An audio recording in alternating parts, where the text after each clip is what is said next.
situatën në raport me këtë zhvillim kaq të dukshëm të krimit? Jo, praktikisht me Kolin bjem dakord gjithmonë dhe tjera. Problemi është që ne ndajemi tek mënyra se si menaxhohet ose te mënyra se si këto lek pastrohen në Shqipëri. Problemi qëndron që ne askush këtu nuk e thot që koka e mafjes në Shqipëri nuk është thjesht ai që anatemohet atje tek ai qyteti.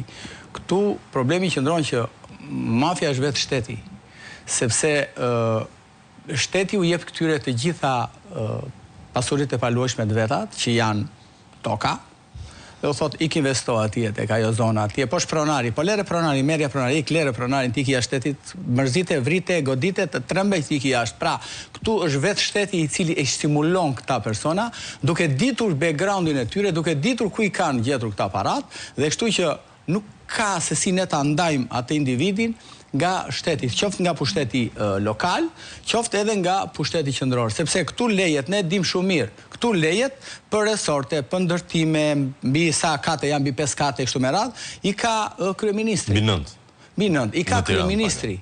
Kështu që ne nuk mund të ndajmë, tani të themi ka grupe aty, por nuk di gjë Mehmeti, pra nuk di gjë veri çfarë bënte Mehmeti. Kështu që kryeministri në këtë vend, ose unë i them Jatullau në këtë vend, që di çdo gjë, nuk di ka këtu që këtu pastrohen parat, tek ai resorti atje, tek ai hoteli atje, tek kazineu atje, kështu me radhë. Kështu që nëse ne mundohemi ta ndajmë shtetin nga mafia, ne bëjmë gabim. Shqipëria sot, nëse do hapni të shikoni, Shqipëria sot është si Kuba para se të vinte Fidel Castro.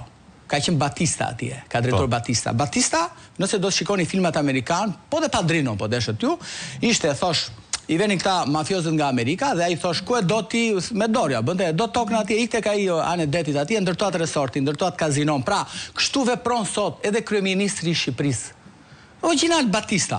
Unë uroj mos ketë fundin e Batistës, por po vazhdoj ashtu edhe mos ta vi Castro më pas. Ky është problemi, ose atë të Panamas në Oriegën. E njëjta gjë pra, ne nuk mund të themi tani që këtu shteti nuk di gjë, nuk funksionon, nuk e di nga vin këto burimi këtyre të ardhurave, po ja se shiko, po fajne ka prokuroria posaçme kështu me radhë. Kështu që unë mendoj që këtu është i gjithë shteti i inkriminuar, është një shtet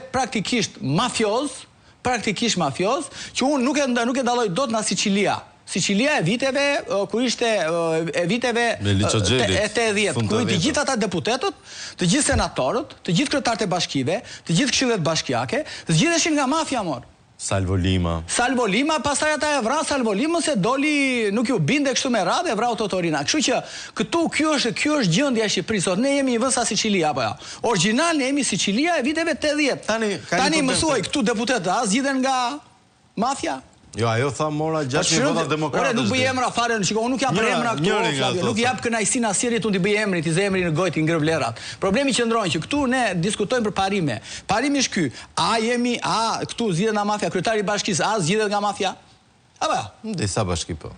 Po tani, ore, nuk po flasu për i bashki të Selenisës Vlorës, si s'ka pikën, po dhe atje ka rëndësi se marrin ujin e Kuqit. Problemi qëndron që, ose Cerrikut, ku dëgjoj një bashki nivelit të dytë, nuk flas për ato, flas për bashkit kryesore të Vlorës, të Durrësit, të Shkodrës, të Tiranës, ku janë lekët e kështu me radhë, të Sarandës, po deshet ju. Kështu që unë nuk mund ta ndaj dot këtë gjë. Sepse nëse do ta ndaj, nuk do isha i sinqert me veten dhe me realitetin që ndodh sot në Shqipëri. Shqipëria aktualisht keq më vjen, unë Shqipërinë e dua, madje dua më shumë edhe ata palaçot që flasin nëpër media që na prishet imazhi i Shqipërisë, shkruhet një artikull, nëse prishet imazhi i Shqipërisë, i Edi Ramës nuk prishet imazhi i Shqipërisë, jo.